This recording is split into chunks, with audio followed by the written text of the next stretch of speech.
Assalamualaikum warahmatullahi wabarakatuh.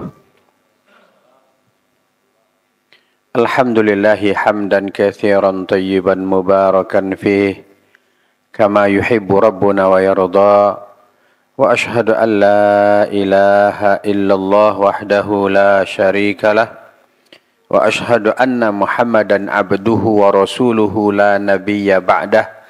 يا أيها الذين آمنوا اتقوا الله حق تقاته ولا تموتن إلا وأنتم مسلمون.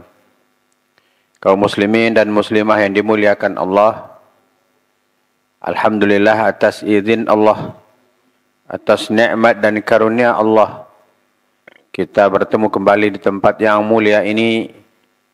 Insyaallah taala kita akan membahas suatu topik yang sebetulnya sudah sering dibahas. Akan tetapi untuk meningkatkan atau untuk mengingatkan kita agar kita istiqamah dengan keyakinan kita, maka tidak ada salahnya kalau pembahasan ini kita ulang-ulang kembali. Topik kita adalah bukti cinta kepada Rasulullah, ya, dengan mengikuti sunnahnya. Kita mengaku cinta Rasulullah. Tentu cinta itu perlu ada bukti. Rasulullah tidak ada di hadapan kita hari ini karena Rasulullah sudah meninggal lebih dari 1.500 tahun. Atau lebih dari 1.000 tahun yang lalu ya. Sekarang tahun berapa? 1447. 1.400 tahun lebih yang lalu sudah meninggal, sudah dimakamkan dan kuburan beliau jelas di Madinah Al-Munawwarah. Tapi kita diperintahkan untuk mencintai beliau walaupun beliau sudah tiada. Kenapa? Karena beliau adalah sosok yang dicintai oleh Allah. Sehingga Allah jadikan syarat sebagai bukti cinta pada Allah. Sebagaimana firman Allah Subhanahu wa taala dalam surah Ali Imran ayat 31 yang sudah sering kita dengarkan. A'udzu billahi minasyaitonir rajim. Qul in kuntum tuhibbunallah. Alhamdulillah.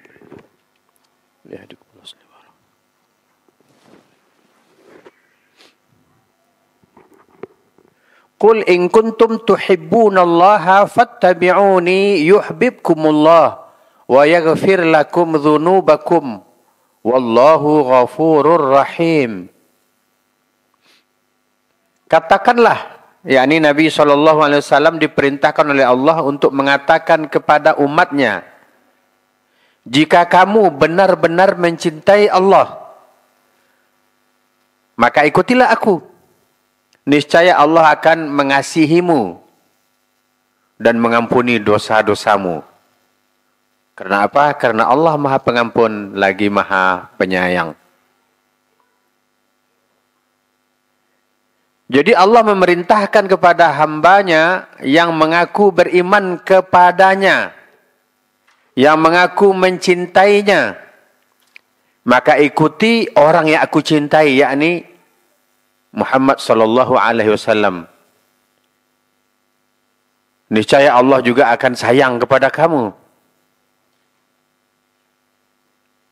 Dan Allah akan mengampunkan dosa-dosa kamu. Disebabkan Allah Maha Pengampun lagi Maha Penyayang. Berarti luar biasa ini manusia. Nabi Muhammad sallallahu alaihi wasallam manusia luar biasa. Dijadikan syarat oleh Allah untuk diterimanya pengakuan seseorang bahwa dia cinta pada Allah. Artinya apa? Kalau dia tidak mengikuti Nabi Muhammad, kalau seseorang tidak mengikuti Nabi Muhammad, seperti apapun pengakuan cintanya kepada Allah, maka cintanya tidak akan diakui oleh Allah. Nah, ini mudah dipahami di sini, ittiba'. Saya akan bacakan dua tafsir lebih kurang, dua referensi tafsir maksudnya. Mungkin ini sudah cukup ya.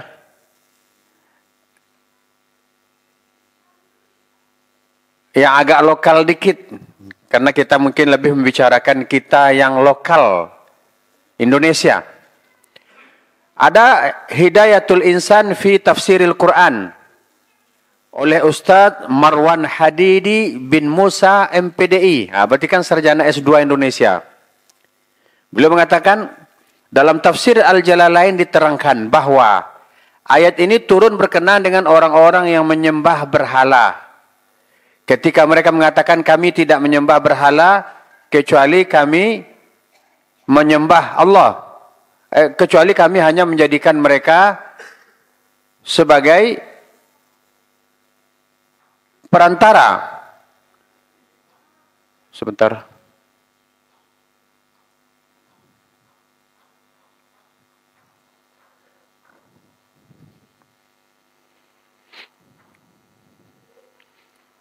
Dalam tafsir Al-Jalalain diterangkan bahwa ayat ini turun berkenaan dengan orang-orang yang menyembah berhala ketika mereka mengatakan kami tidak menyembah berhala kecuali karena cinta kepada Allah.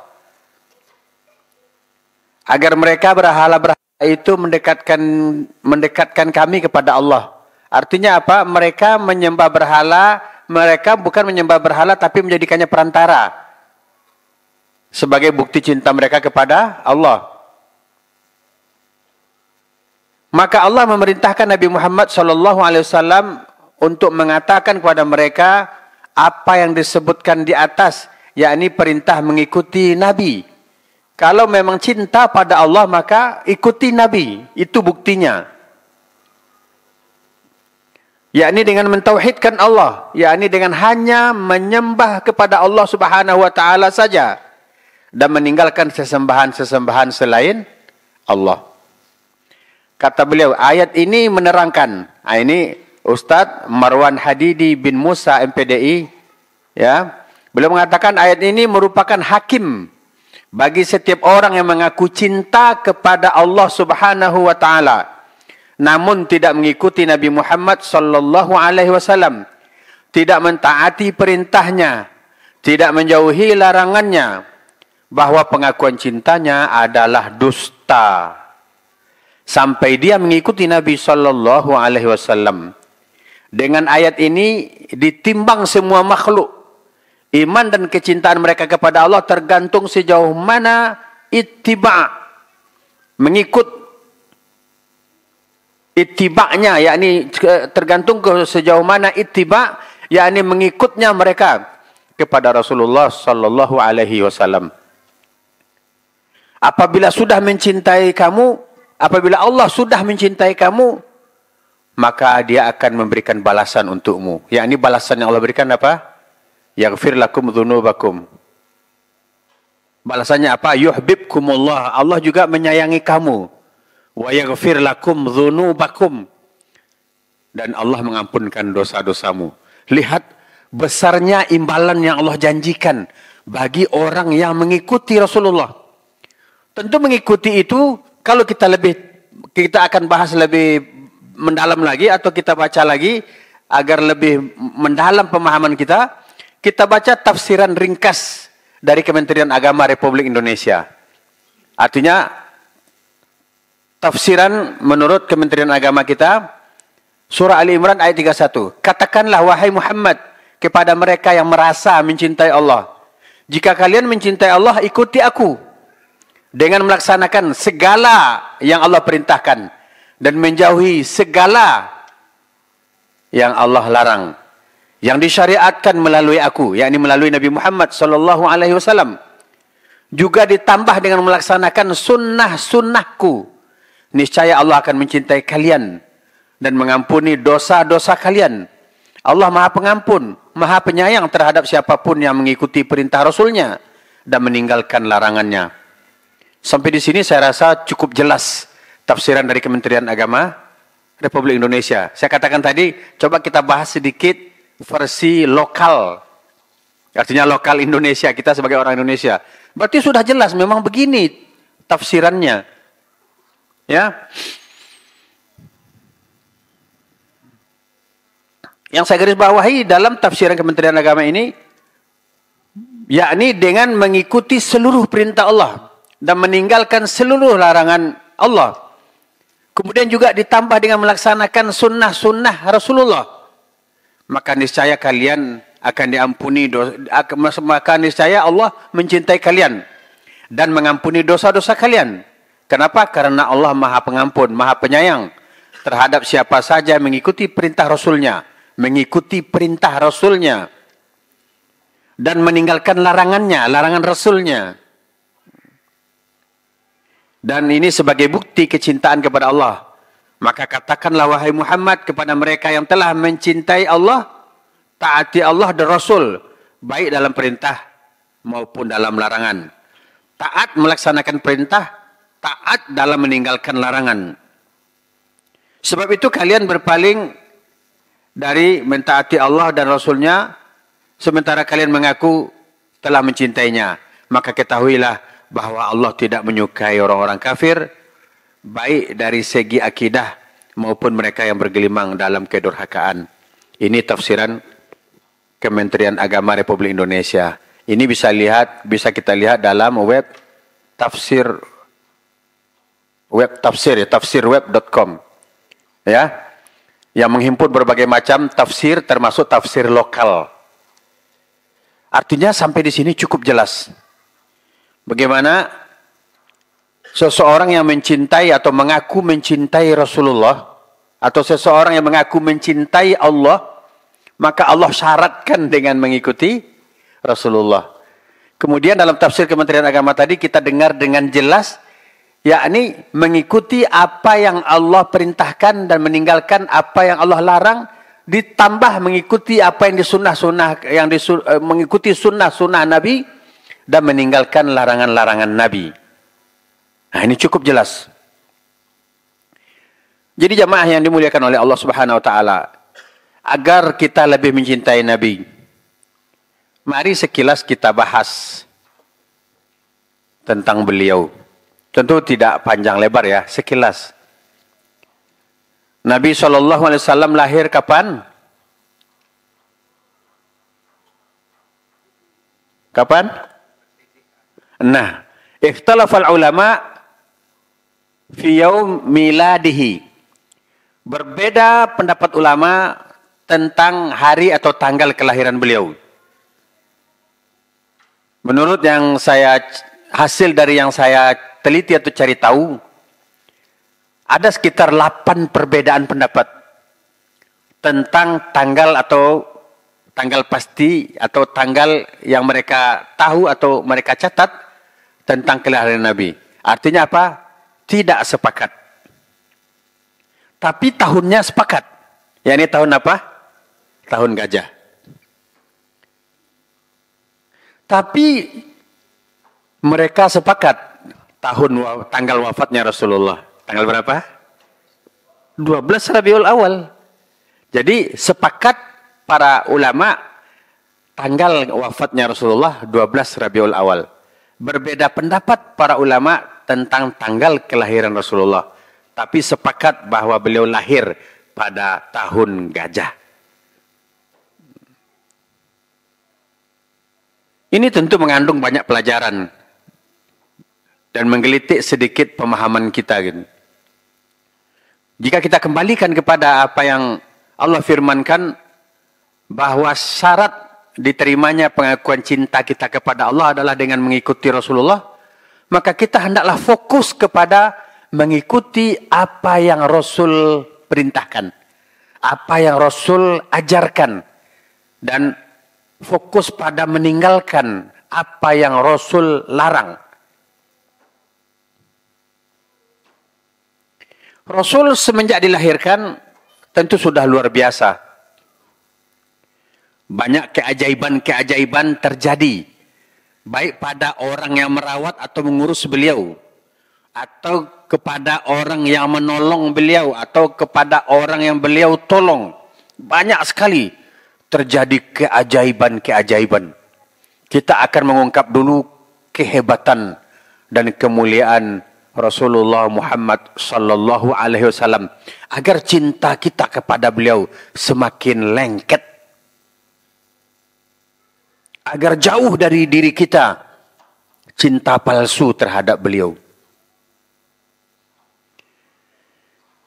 Ada peristiwa bahwa dada beliau dibelah, beliau dibawa ke Zam-Zam, dada beliau dibelah, kemudian ditutup lagi.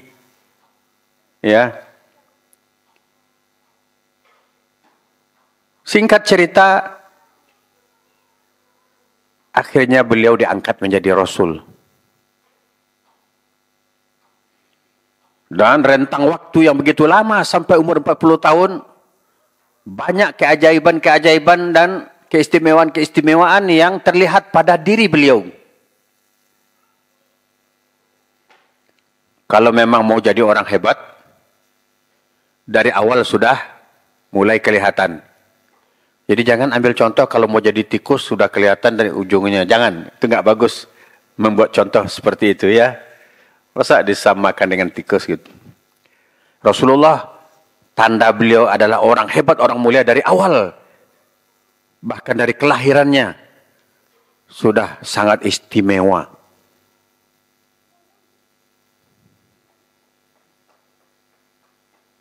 Kemudian diangkat menjadi Rasul. Kemudian berdakwah di Makkah. Kemudian dakwah beliau diterima oleh sebahagian kecil orang, termasuk orang-orang terdekat beliau, dan juga dimusuhi oleh orang-orang terdekat beliau.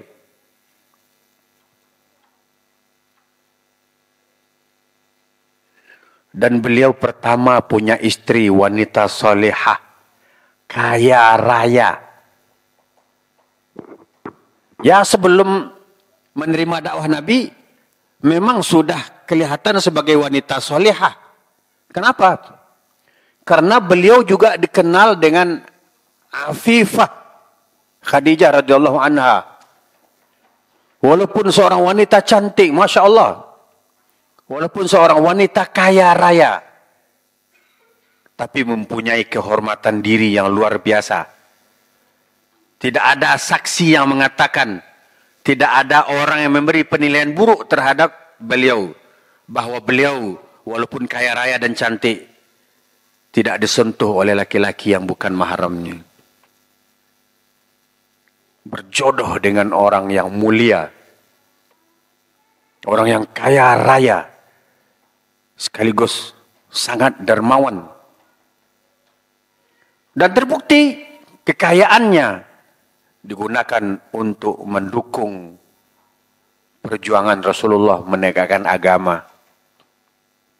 Tentu ini merupakan pertanda luar biasa. Yang sebelumnya Khadijah sendiri sudah merasakan bagaimana meningkat dan berlipat gandanya keuntungan yang beliau dapatkan selama Rasulullah ikut dalam kafilah perdagangan beliau. Ini pertanda bahwa Nabi ini orang luar biasa. Begitu berat tantangan dakwah di Makkah. Sampai beliau ketika hijrah dilempari pakai batu oleh anak-anak. Berarti yang lemparnya nggak gentle. Kalau gentle mereka yang muncul, jangan suruh anak-anak itu.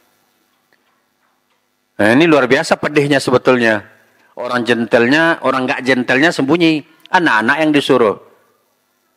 Maka Malaikatul Jabal, malaikat penjaga gunung menawarkan diri. Apakah engkau mau ya Rasulullah, aku timpakan gunung batu ini kepada orang yang menzalimimu? Kata Nabi, tidak. Innahum qaumi innahum la ya'lamun. Mereka adalah umatku, hanya saja mereka belum tahu siapa aku. Lihat lapangnya hati beliau. Orang istimewa, hatinya lapang. Pemaaf. Kalau kita ketika dizalimi datang bantuan, ahlan wa sahlan wa marhaban. Ini yang aku tunggu ya. Tapi lihat beliau tidak mementingkan diri sendiri. Beliau melihat bagaimana dakwah ke depan. Karena umat yang zalim itu memang mereka itu sebagai sasaran dakwah.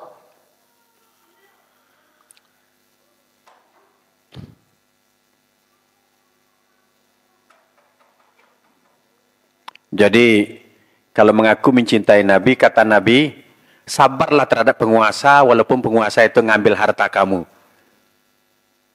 Kan ada dalam hadis seperti itu. Ya sabar. Sekarang kita pertanyakan diri kita masing-masing ya.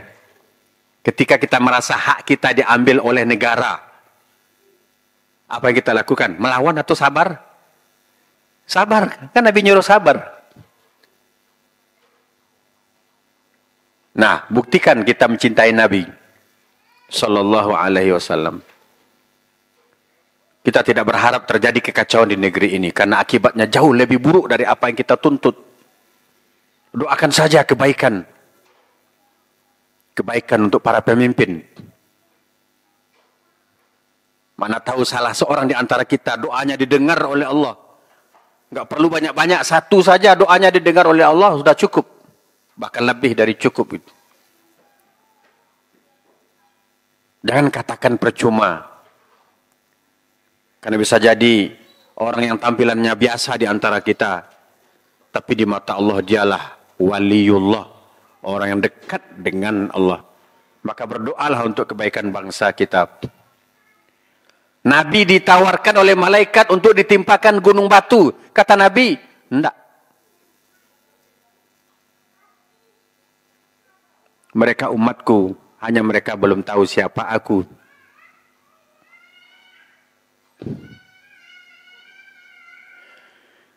Kisah yang luar biasa yang tercatat dalam Al-Quran. Nabi Isra dari Makkah ke Baitul Maqdis, ke Palestina, ke Masjidil Aqsa, dan kemudian dimi'rajkan ke langit. Nah, ini kita akan bahas.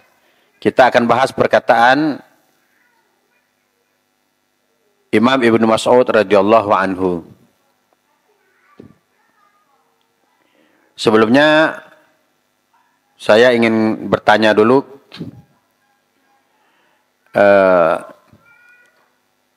saya sampai sekarang belum yakin 100%, mungkin jamaah yakin. Neil Armstrong itu betul-betul sampai ke bulan atau bukan? Ada nggak info terbaru? Atau paling kurang masih juga ada ikhtilaf? Artinya ada beberapa pesawat sampai ke luar angkasa. Berarti itu dianggap sebuah kehebatan.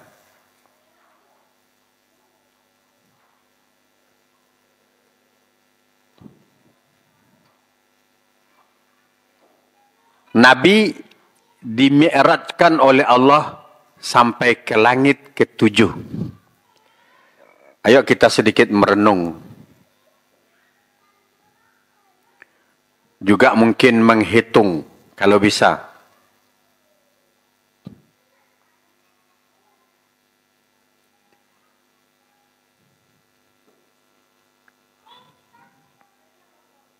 Ini gunung tertinggi di sini apa? Talamau atau Pasaman? Gunung Talamau. Coba kita berada di balik Gunung Talamau. Langit di mana kelihatannya? Di belakang Gunung Talamau. Betul nggak?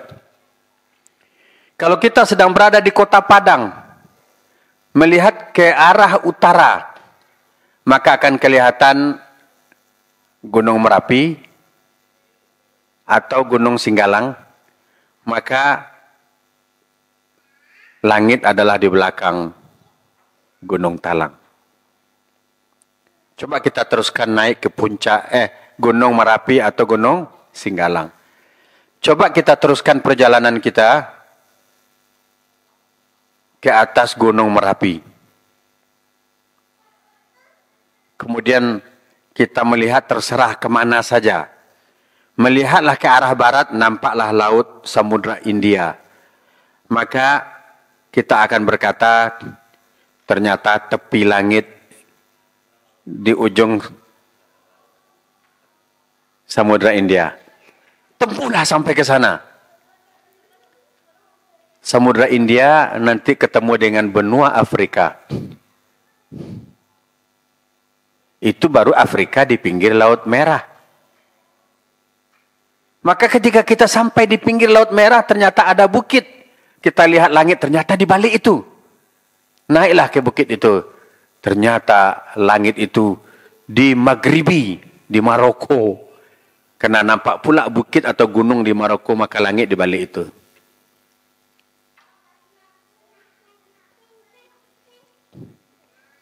Artinya apa jamaah yang dimuliakan Allah?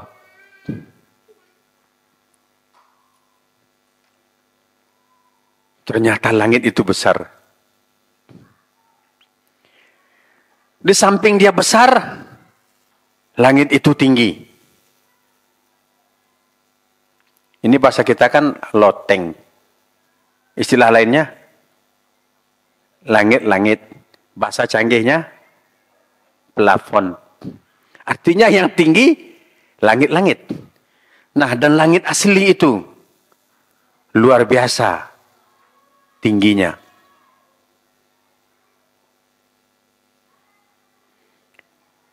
Imam Ibn Mas'ud radhiyallahu anhu menjelaskan bahwa antara langit pertama dengan langit kedua jaraknya 500 tahun. Saya pernah mencari beberapa referensi untuk menjawab pertanyaan maksudnya 500 tahun apa. Pernah saya baca 500 tahun perjalanan cahaya atau 500 tahun perhitungan manusia. 500 tahun perjalanan perhitungan manusia. Tapi terserah mana yang lurus atau yang kuat pemahamannya, tapi yang jelas sangat tinggi.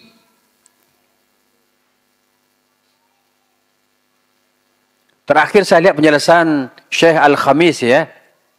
Beliau mengatakan itu adalah perkataan Ibnu Mas'ud yang tidak mungkin dikarang-karang sendiri oleh Imam Ibnu Mas'ud, melainkan beliau dengar dari Rasulullah sallallahu alaihi wasallam. Nah, jarak dari langit pertama ke langit kedua 500 tahun perjalanan. Kita ambillah 500 tahun perjalanan. Langit 7 lapis. 7 kali 500 3.500. Nah, jarak dari bumi ke langit pertama lebih kurang demikian pula. Saya juga cari tahu 500 tahun perjalanan. Nabi diperjalankan atau diangkat ke tempat sejauh 4.000 tahun perjalanan. Hebat enggak tuh? Nah, itu pertanyaannya. Hebat enggak tuh? Istimewa enggak tuh? Tapi ada orang yang tidak percaya. Katanya itu hanya ruh saja, tidak dengan fisik. Kalau begitu sekalian enggak usah percaya ada orang sampai ke luar angkasa pakai pesawat. Enggak usah percaya sekalian. Kenapa? Karena orang sampai ke luar angkasa itu kan bukan rohnya, tapi roh dan badannya tambah pesawatnya. Sedangkan Rasulullah sendiri kan pakai kendaraan yang disediakan oleh Allah untuk beliau dinaikkan. U'rija bihi ila sama'is as-sabi', dinaikkan ke langit ke-7, ke Sidratul Muntaha. Hebat enggak tuh? Kenapa? Karena beliau makhluk yang paling dicintai oleh Allah. Sampai di sini saya ingin menekankan begitu istimewa dan hebatnya Rasulullah sallallahu alaihi wasallam. Setiap orang yang beriman, yang betul-betul beriman, pasti yakin. Karena Nabi itu sampai ke sana bukan pergi sendiri, tapi dibawa dengan kendaraan yang disediakan oleh Allah Subhanahu wa taala.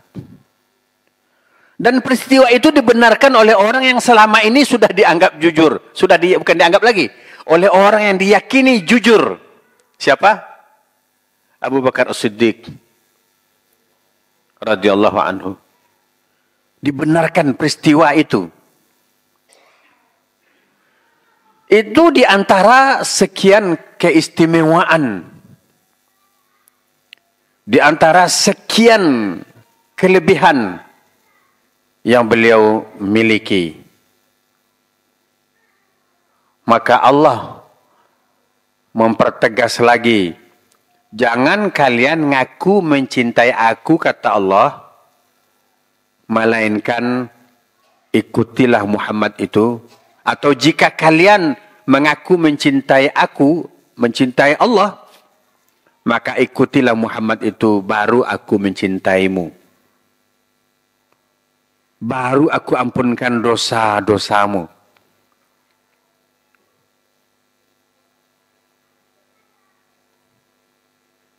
Kalau kita kaji lebih lanjut, Masya Allah, luar biasa kehebatan Rasulullah Sallallahu Alaihi Wasallam.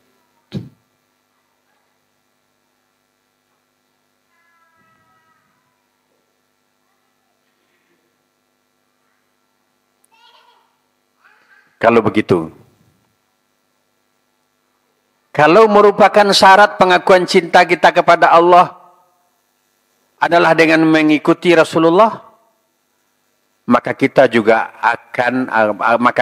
wajib mencintai orang yang dicintai oleh Allah. Akan tetapi, pengakuan cinta kita itu tidak akan diterima, tidak akan sah apabila tidak terbukti dengan memenuhi beberapa syarat. Yang pertama, at-ta'addub 'inda dzikrihi.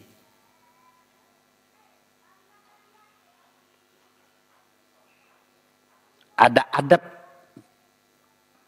ketika menyebut nama beliau.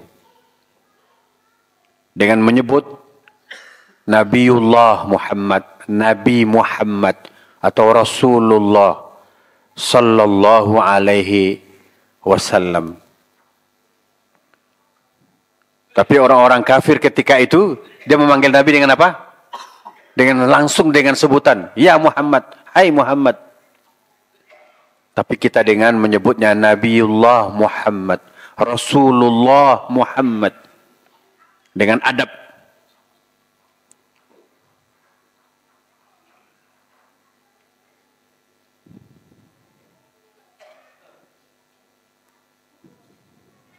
Nabiullah, Rasulullah, utusan Allah.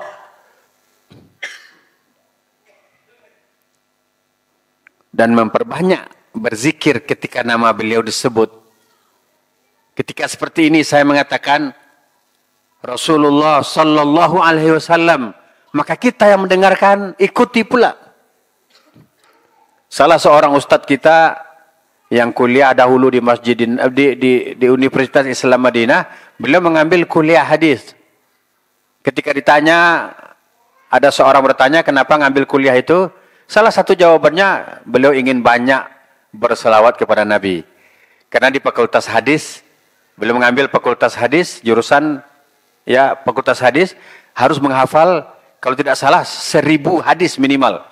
Coba bayangkan ketika menghafal hadis itu, mungkin berpuluh-puluh kali membaca hadis itu baru hafal. Maka ketika dihafalkan, qala Rasulullah Sallallahu Alaihi Wasallam. Jadi ketika beliau mengambil jurusan hadis, beliau ingin banyak berselawat kepada Nabi, termasuk ketika menghafal hadis itu sendiri, apalagi ketika menyampaikannya.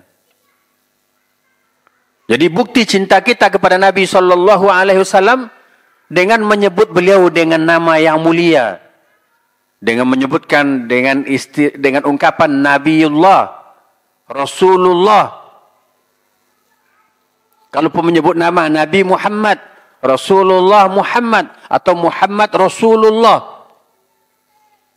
Karena begitu sunnah beliau ketika beliau menulis surat kepada beberapa raja. Min Muhammad Rasulillah. Dari Muhammad, utusan Allah, Rasul Allah.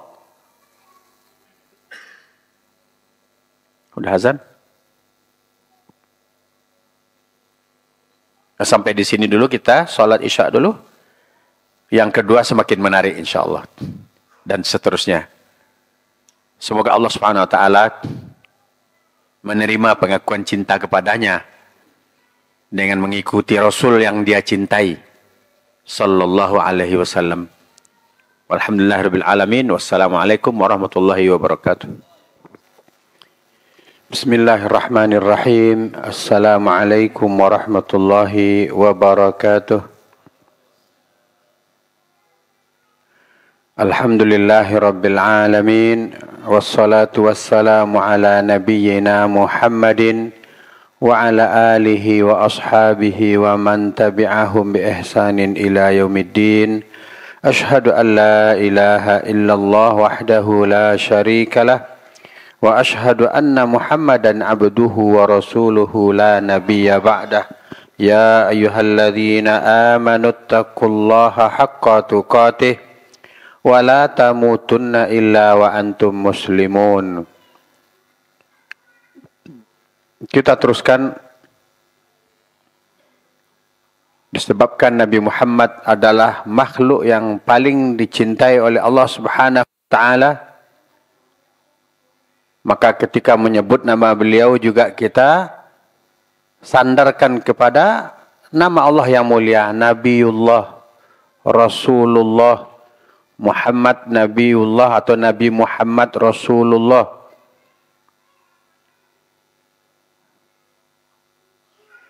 Dan kita mencintai beliau sepanjang hayat kita. Kita tidak mencintai beliau pada waktu-waktu tertentu saja. Karena kita diciptakan oleh Allah untuk ibadah kepadanya. Dan Rasulullah diutus ke muka bumi ini oleh Allah untuk memberitahu, memberi contoh bagaimana kita beribadah kepada Allah. Kalau kita beribadah kepada Allah, Allah juga akan sayang kepada kita. Dan sebaliknya, tentu Allah murka kepada kita jika kita tidak beribadah kepada Allah. Jadi, Nabi Muhammad yang sangat disayang oleh Allah itu diutus ke muka bumi untuk menyampaikan syariat. Untuk menyampaikan dan menyontohkan pelaksanaan syariat Allah. Aturan Allah Subhanahu wa ta'ala. Oleh sebab itu, orang yang mengaku mencintai Nabi sallallahu alaihi wasallam, hendaklah dia tamassaka bisunnatihi. Orang yang mengaku mencintai Nabi itu hendaklah dia berpegang teguh dengan sunnah Nabi. Coba kita kaitkan dengan logika sehat ya. Apakah masuk akal? Apakah sesuai dengan akal sehat? Orang mengaku mencintai Nabi, tapi tidak berpegang teguh dengan sunnah Nabi. Kira-kira gimana tuh kita memahaminya? Atau terasa aneh enggak? Aneh.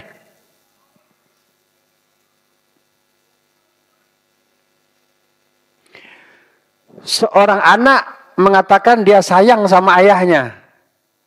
Tapi perilaku-perilaku yang nampak dari anaknya, kata ayahnya ini bukan bukti kamu sayang pada ayah. Suami mungkin mengatakan bahwa dia cinta pada istrinya, tapi perilaku tindak tanduknya tidak menunjukkan bahwa dia mencintai istrinya. Seseorang mengaku mencintai Nabi sallallahu alaihi wasallam, bahkan mungkin dengan ucapan ya habibi ya Rasulullah, wahai kekasihku wahai Rasulullah. Kemudian tidak berpegang teguh dengan sunnahnya. Kira-kira pengakuan itu seperti apa? Mudah diterima atau kita ragukan? Saya rasa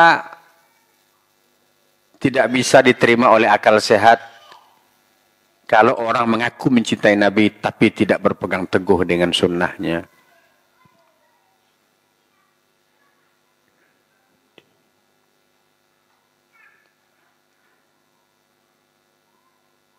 Maka di antara bukti-bukti cinta seseorang itu kepada Nabi adalah wa awwalu tilkal alamat,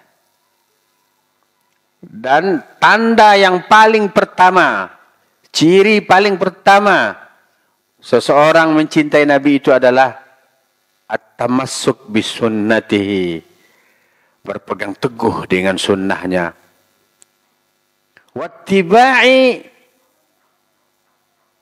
Wattiba'u aqwalihi, mengikuti perkataan Nabi, wa af'alihi, dan perbuatannya, wa ta'atihi, atau wa ta'atuhu wa jitinabu nawahihi, mentaatinya dan menjauhi larangannya. Mengikuti perkataan beliau. Apa perkataan beliau yang sekaligus perintahnya? Alaikum bisunnati. Kalian hendaklah memegang atau mengikuti sunnahku. Bahkan Nabi perintahkan, addu alaiha bin nawajir. Gigitlah sunnah itu sekencang-kencang, sekuat-kuatnya dengan gerahammu. Jadi orang yang mengaku mencintai Nabi itu, dia benar-benar memegang teguh perkataan Nabi. Percaya dengan perkataan Nabi. Alaikum bisunnati. Hendaklah kalian mengikuti sunnahku. Ini selama ini saya melihat ada beberapa semacam istihza ya, ledekkan, cemoohan terhadap beberapa sunnah Nabi yang diamalkan oleh sebagian kaum muslimin. Di antaranya bila lelaki berjenggot, maka akan disindir-sindir. Saya merasakan itu. Ketika saya memakai celana di atas mata kaki, diledek oleh kawan sama tamat SD. Banjir di mana tadi? Ketika celana kita di atas mata kaki, dia tanya, tadi banjir di mana? Padahal celana kita tidak digulung. Kalau digulung, berarti celananya panjang dan agar tidak kotor, digulung ketika ada banjir. Padahal cobalah cari dalam kitab Riyadhus Shalihin. Nabi memerintahkan laki-laki, irfa'i zarak ila nisfis saq. Angkatlah sarungmu sampai setengah betis. Fa'in abaita fa'ilal ka'bain. Kalau tidak mampu, kalau kamu abaikan, maka sampai batas mata kaki. Maka jika kita lihat laki-laki memakai celana atau sarung sampai batas mata kaki, di atas mata kaki atau lebih tinggi lagi, itu perintah Rasul. Mana mungkin orang yang mengaku mencintai Rasul kemudian mencemooh perintah Rasul?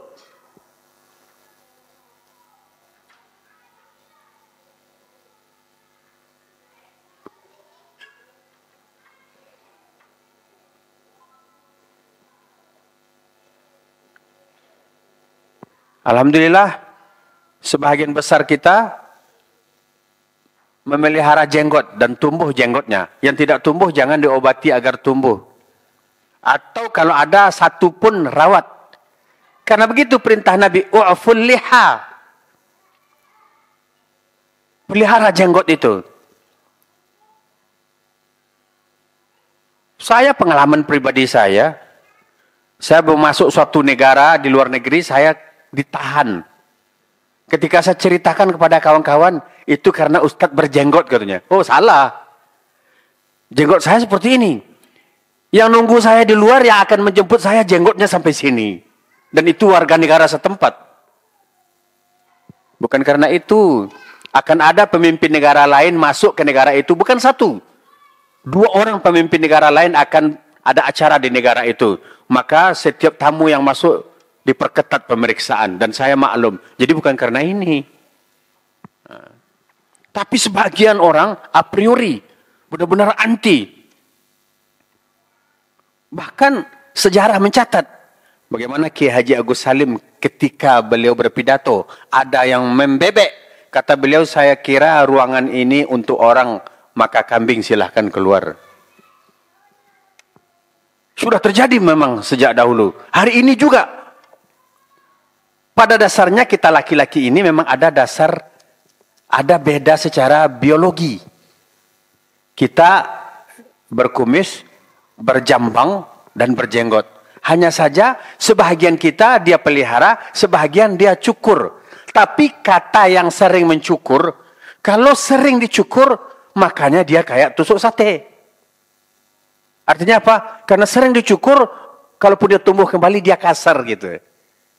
Akhirnya nggak nyaman juga, maka peliharalah.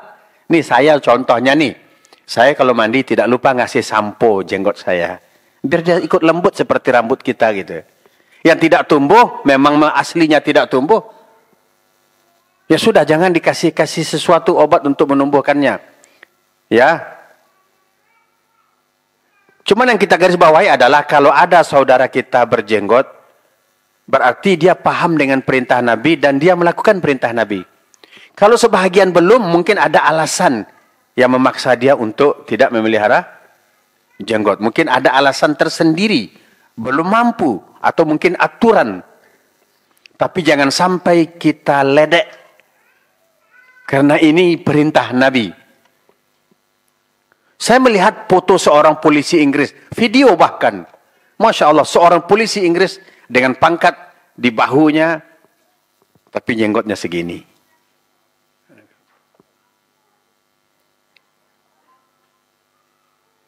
Bahkan di Singapura, saya menjumpai seorang laki-laki India, jenggotnya melewati lutut panjangnya. Betul. Panjang, akhirnya beliau gulung. Beliau kenal dengan saya kenal dengan beliau. Saling tegur sapa kalau ketemu gitu. Panjang jenggotnya. Cuma bagi kita kaum muslimin, ada perintah dari Nabi. Tapi jangan sampai disamakan dengan hewan. Alah bejanggu lo mau dekambing lo. Jangan. Itu ngeledek Nabi. Percuma pengakuan kita mencintai Nabi kalau perintah-perintah Nabi kita cemooh.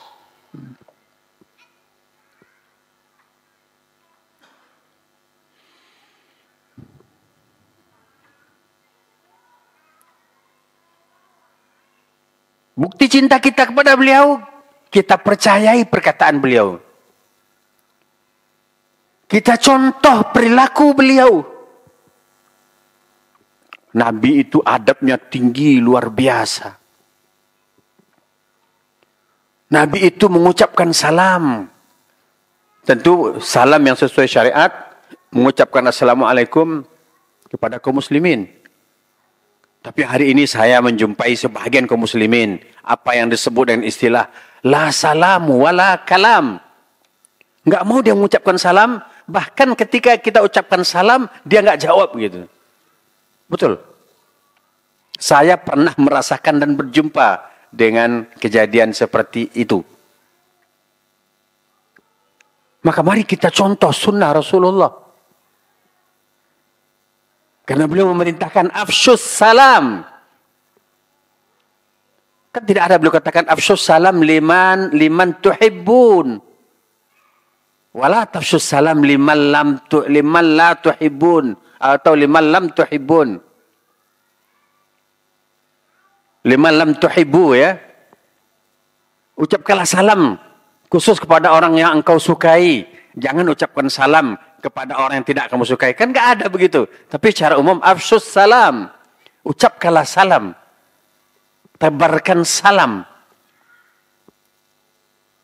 Kita mengaku mencintai Nabi. Tapi pengakuan kita akan sirna. Akan menjadi pengakuan dusta. Kalau kita tidak mengikuti perilaku Nabi Sallallahu Alaihi Wasallam. Wa ta'atihi. Kemudian mentaati beliau.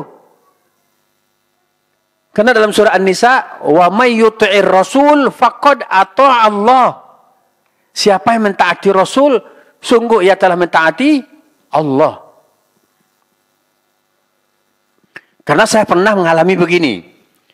Ada sedikit, sebetulnya kan bukan berdebat, tapi ada orang yang mengkritik dengan tajam.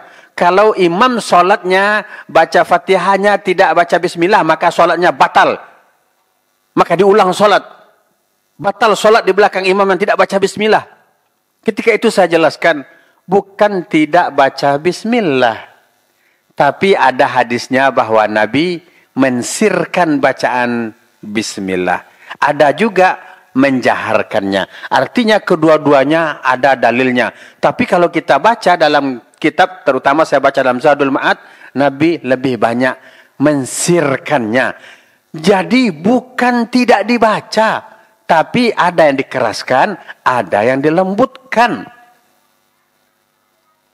Tapi beliau mengatakan, yuk kita buka Al-Quran.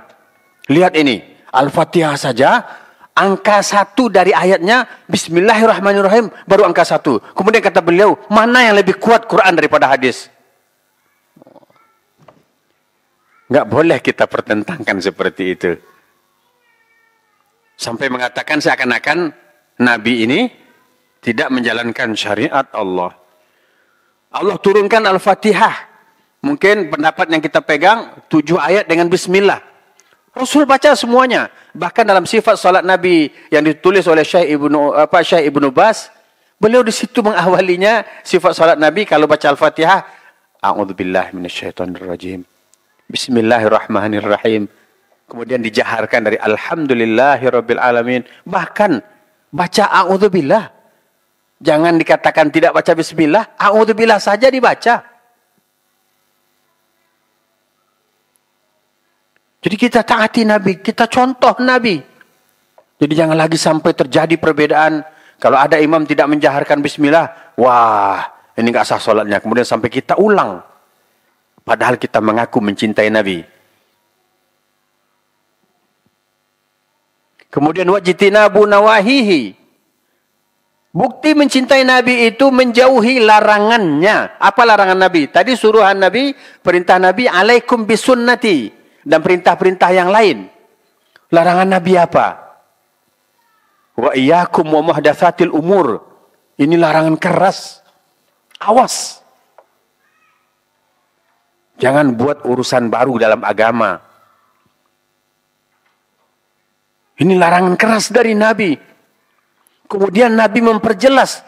Setelah beliau mengatakan wa iyyakum wa muhdatsatil umur. Awas kalian. Jangan kalian buat urusan baru dalam agama. Kemudian Nabi mengatakan fa inna kulla muhdatsatin bid'ah. Atau kemudian wa kulla bid'atin dhalalah. Saya kemarin membaca sebuah berita untuk mempertentangkan hadis Nabi.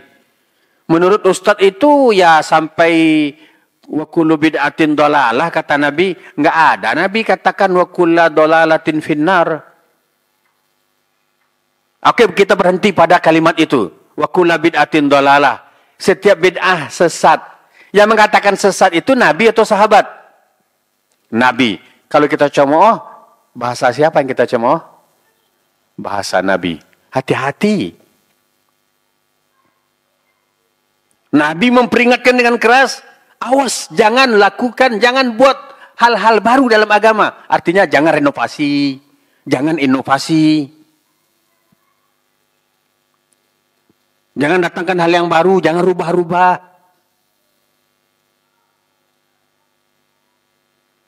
Karena setiap yang baru yang kamu buat-buat dalam agama, kata Nabi, bid'ah. Itu kata bid'ah itu bahasa Nabi. Ini kadang-kadang sebahagian kita masih suka mencemooh. Saya pernah dikatakan kepada saya begini. Ini pengurus masjid ini, tolonglah pengurus masjid, janganlah seperti ini. Kata pengurus masjid kepada saya, Pak Ustadz, kemarin ada Ustadz ngasih pengajian di sini.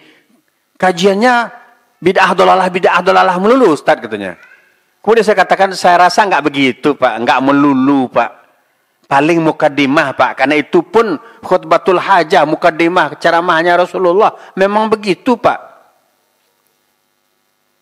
Terus tadi saya tanya Ustadz, tadi Ustadz kesini naik motor atau apa? Naik motor, ngapain nggak naik onta? Ya ilah itu ngeledek namanya. Waduh Pak, coba Bapak tanya. Akan saya jawab, tadi Ustadz kesini pakai apa? Saya jawab pakai mobil, alhamdulillah. Kemudian jika Bapak mengatakan kenapa nggak pakai onta, nggak mampu beli Pak. Onta itu mahal. Datangkanlah onta hidup dari Saudi ke sini. Berapa ongkos bawa onta ke sini, hidup-hidup? Ayo, ada yang tahu? Berarti satu ekor onta hampir satu kontainer 20 feet. Atau mungkin satu kontainer 20 feet muat 2 onta. Berapa ongkos kirimnya dari Arab Saudi ke sini? Belum harganya, belum pajaknya. Nggak mampu beli. Jadi jangan diledek unta itu. Unta itu kendaraan Rasul, kendaraan para sahabat.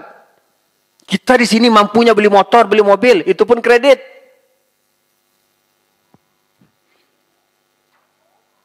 Bahasa Nabi diledek-ledek, ngaku cinta Nabi, tapi bahasa Nabi dicemooh. Janganlah jamaah, hati-hati jamaah, bertaubatlah kepada Allah. Nabi mengatakan, alaikum bisunnati, ikuti sunnahku. Gigit dengan geraham kalian. Wa iyyakum wa muhdatsatil umur. Jangan buat urusan baru dalam agama ini. Fa inna kulla muhdatsatin bid'ah wa kulla bid'atin dhalalah. Setiap hal baru yang kalian buat dalam agama, bid'ah. Setiap bid'ah sesat. Okeylah sampai di situ. Walaupun ulama mengatakan, wa kulla dhalalatin finnar, itu juga sahih sambungan itu. Tapi kalau ada orang yang mengatakan sampai di situ. Tapi yang mengatakan sesat ke Rasulullah. Bukan kita, Rasul yang mengatakan sesat. Karena memang Rasul diutus untuk mengatakan ini yang lurus, ini yang salah. Ini yang betul, ini yang salah. Ini yang benar, ini yang sesat. Karena Rasul diutus untuk itu.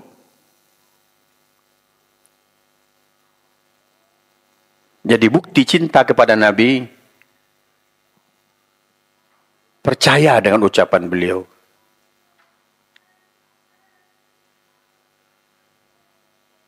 Kemudian kita tambah referensi kita. Dengan banyak kita belajar. Kan ada penjelasannya dari para ulama. Kan sudah jelas Nabi mengatakan, man ahdatsa fi amrina hadza. Itu bahkan ada di mana? Dalam kitab Arba'in Nawawi. Kitab hadis yang paling tipis. 40. Kumpulan 40 hadis Nabi. Siapa yang membuat urusan baru dalam agama ini? Dalam agama. Jadi kalau tadi kita katakan ledek-ledek ngapain ngisi ceramah nggak naik onta, kok naik motor, bukankah motor itu bid'ah? Bukan itu yang dimaksud bid'ah yang dilarang itu. Kata Nabi, jelas fi amrina hadza. Dalam agama ini, itu yang nggak boleh. Sangat jelas. Untuk apalagi alasan dipleset-plesetkan gitu. Maka orang yang mengaku mencintai Nabi, dia mengerti, dia faham. Dia ikuti apa yang diperintahkan Nabi. Orang yang mencintai Nabi, dia pasti gemetar mendengar larangan Nabi. Mendengar saja dia sudah gemetar, apalagi ngeledek gitu. Jangan sampai bertobatlah kepada Allah orang-orang yang meledek bahasa Nabi. Tapi memang nggak boleh begini. Itu bid'ah itu. Ini bid'ah pula ini. Jangan tuduh seperti itu. Kecuali jelas-jelas dia melakukan, wah ini nggak ada sunnahnya. Bahkan sampai ulama mengatakan, okelah kalian sangat anti dengan kalimat bid'ah itu, ya, atau ada semacam nasihat melihat situasi dan keadaan begitu tingginya alergi dengan perkataan bid'ah, padahal harusnya tidak alergi dengan perkataan itu karena Rasul yang pertama memperkenalkannya kepada kita. Maka katakan ini tidak ada sunnahnya. Sebetulnya kan sama saja, tapi bahasa saja yang dihaluskan, diperhalus. Ini nggak ada sunnahnya. Itu pun nggak boleh sembarangan. Ulama yang menjelaskan kepada kita mana yang sunnah, mana yang tidak ada sunnahnya. Karena kita penuntut ilmu. Nah, jika ulama yang juga dipuji oleh Allah, innama yakhshallaha min ibadihil ulama. Sesungguhnya yang paling takut pada Allah itu adalah ulama. Maka ya dari ulama kita tahu. Ulama yang menjelaskan kepada kita. Ini masuk ke dalam perkara bid'ah. Ini tidak masuk. Ulama itu pun ada ulama ulama jelek. Yang kita dengar, yang kita ikuti. Ulama warasatul anbiya. Ulama pewaris Nabi. Ini saya tekankan betul pembahasan tentang hal ini. Ya, kenapa? Karena sebahagian kita, sebahagian kaum muslimin suka meledek-ledek, mencemooh-cemooh bahasa Nabi sallallahu alaihi wasallam. Jadi seakan-akan janganlah baca mukadimah itu dalam khutbah, nanti banyak orang tersinggung. Ya Allah ya Rabbi. Kok mukadimah khutbah Rasul bisa menyinggung orang? Bukankah di zaman Rasulullah, saya lupa sebuah peristiwa, ada seseorang yang mendengar Rasul mengatakan itu, dia datang. Coba kalau masih ingat, saya pernah sampaikan di sini dalam khutbah. Bahkan dia bilang, ya Muhammad ulangi lagi kepadaku perkataan itu. Akhirnya Nabi membacakan khutbatul hajah itu 3 kali. Apa akhirnya? Oh, aku belum pernah mendengarkan perkataan seindah ini. Betul-betul menusuk ke dalam dadaku. Apa ujungnya? Muhammad, saksikanlah. Asyhadu an la ilaha illallah wa asyhadu anna Muhammadar Rasulullah. Masuk Islam orang mendengarkan kata-kata itu. Fa inna ahsanal kalami kalamullah wa khairal hadi hadi Muhammadin sallallahu alaihi wasallam wa syarrul umuri muhdatsatuha wa kullu muhdatsatin bid'ah. Disebabkan kata-kata itu belum pernah aku dengar selama ini kata-kata seindah ini. Akhirnya orang itu masuk Islam.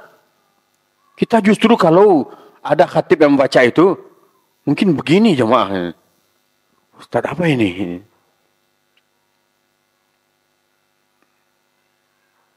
Jadi kita mencintai Nabi tidak pada momen-momen tertentu saja. Mencintai Nabi setiap saat. Termasuk mencintai perkataan beliau. Kalau berupa suruhan kita laksanakan. Kalau berupa larangan kita tinggalkan. Di antara tanda cinta kita kepada beliau. Al-ikthar min dzikrihi. Sebanyak mungkin menyebut nama beliau. Dan tentu juga berselawat kepada beliau. Wa tasyaqquk li ru'yatihi. Dan rindu untuk berjumpa dengan beliau.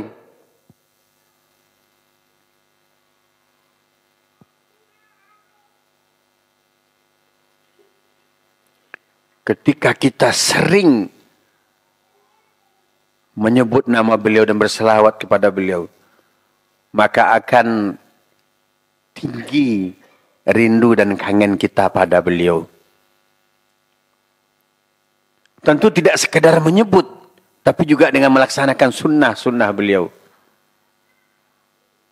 Maka insya Allah bisa Allah pertemukan seseorang dengan beliau melalui mimpi.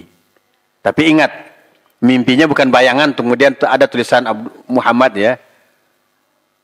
Benar-benar bertemu. Karena kata Nabi, syaitan tidak bisa menjelma dalam rupa atau wajah Nabi. Atau dalam fisik Nabi. Sering sebut nama beliau, berselawat, mencintai beliau, mengamalkan sunnah-sunnah beliau, rindu luar biasa ingin berjumpa dengan beliau. Semoga mudah-mudahan Allah perjumpakan dengan beliau melalui mimpi. Sebelum berjumpa nanti di Yaumil Mahsyar.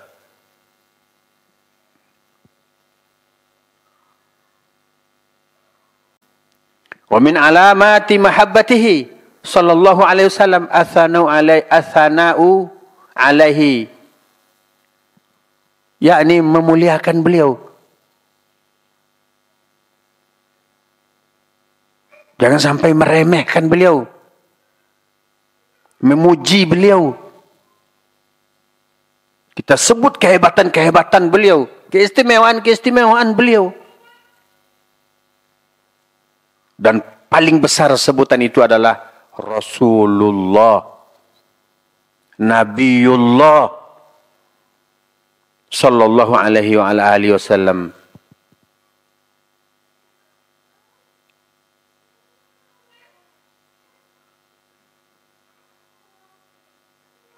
Bahkan Allah saja berselawat kepada beliau. Innallaha wa malaikatahu yusholluna 'alan nabi.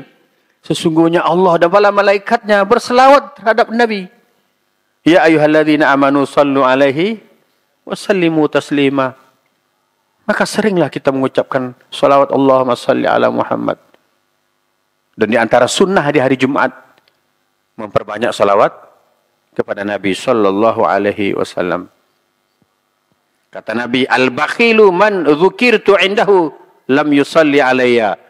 Kata Nabi, si pelit itu, si bakhil itu adalah orang yang ketika disebut namaku di sampingnya, dia mendengar namaku disebut, tapi dia tidak berselawat kepadaku. Tidak menyambutnya dengan sallallahu alaihi wasallam. Maka kata Nabi, itulah orang yang paling pelit, bakhil.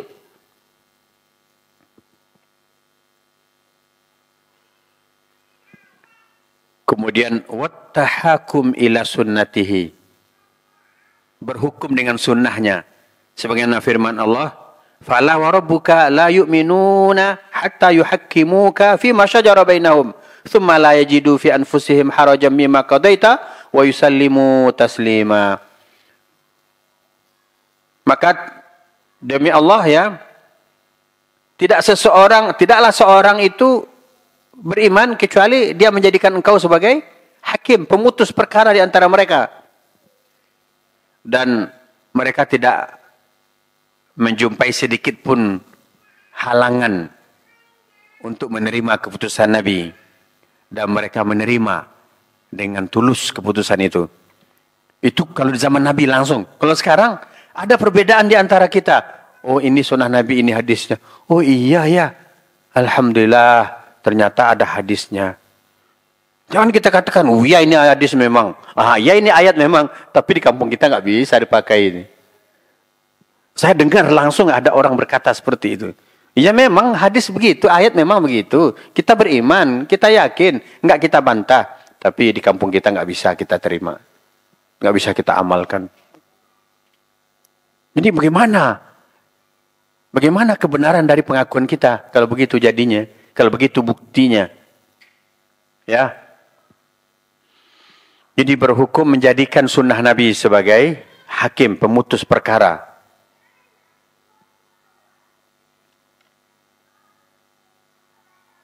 Kemudian terakhir, yang bisa kita sampaikan, menyebarkan dan membela sunnahnya. Sebarkan sunnah Nabi, kemudian bela.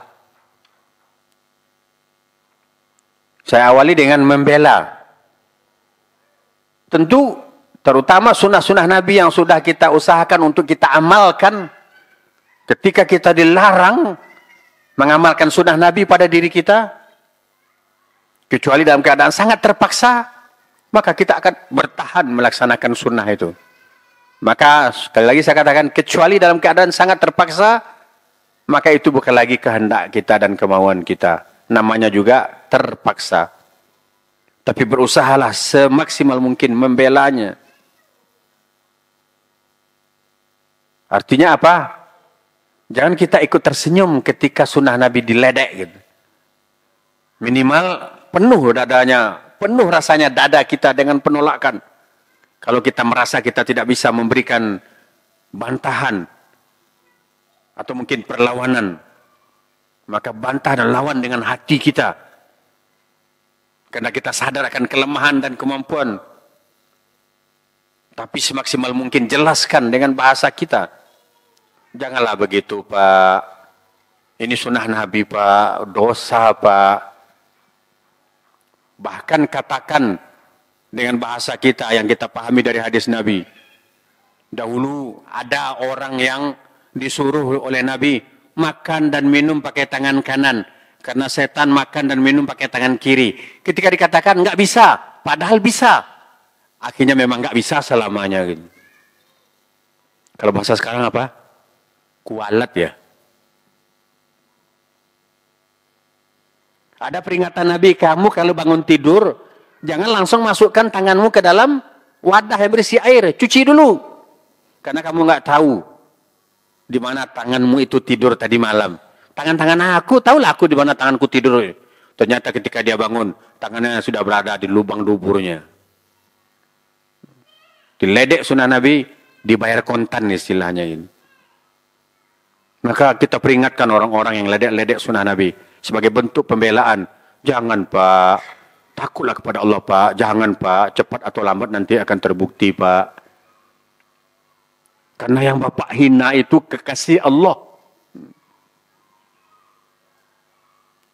Kemudian kita sebarkan sunnah-sunnahnya. Melalui kajian, melalui perilaku, melalui akhlak kita. Gitu. Melalui apa yang bisa kita lakukan. Kita perkenalkan. Saya rasa terutama urusan jenggot clear. Karena orang luar negeri pun sudah paham. Ternyata tanda ciri teroris itu bukan jenggot. Celana di atas mata kaki itu sunnah Nabi. Sudah clear. Ternyata orang luar negeri bahkan celananya di atas lutut. Kita cuma di atas mata kaki. Ya. Mereka laki-laki perempuan celananya di atas lutut. Bahkan udah dekat ke pinggang. Kita masih mending sedikit di atas mata kaki. Udah aman itu. Percuma juga diledek. Kalau sekarang kurang apa namanya? Kurang rekreasi itu apa namanya? Kurang piknik. Perbanyaklah piknik.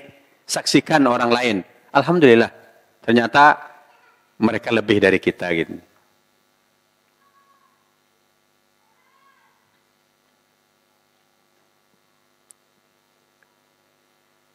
Terakhir saya cerita sebuah pengalaman luar biasa tentang kebersihan. Saya tidak bicara tentang kehalalan ya. Cuma kebersihan.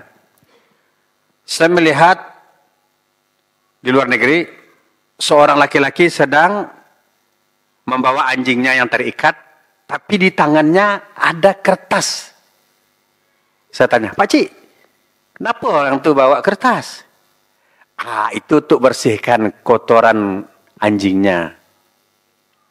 Tengok tuh Ustaz. Tengok tuh. Ada amaran, ada perintah, ada peringatan. Orang yang bawa anjingnya keluar ke tempat umum, kemudian berak di sebarang tempat, tidak dibersihkan, dendanya $10.000. Luar biasa, 12 juta. $10.000. 120 juta.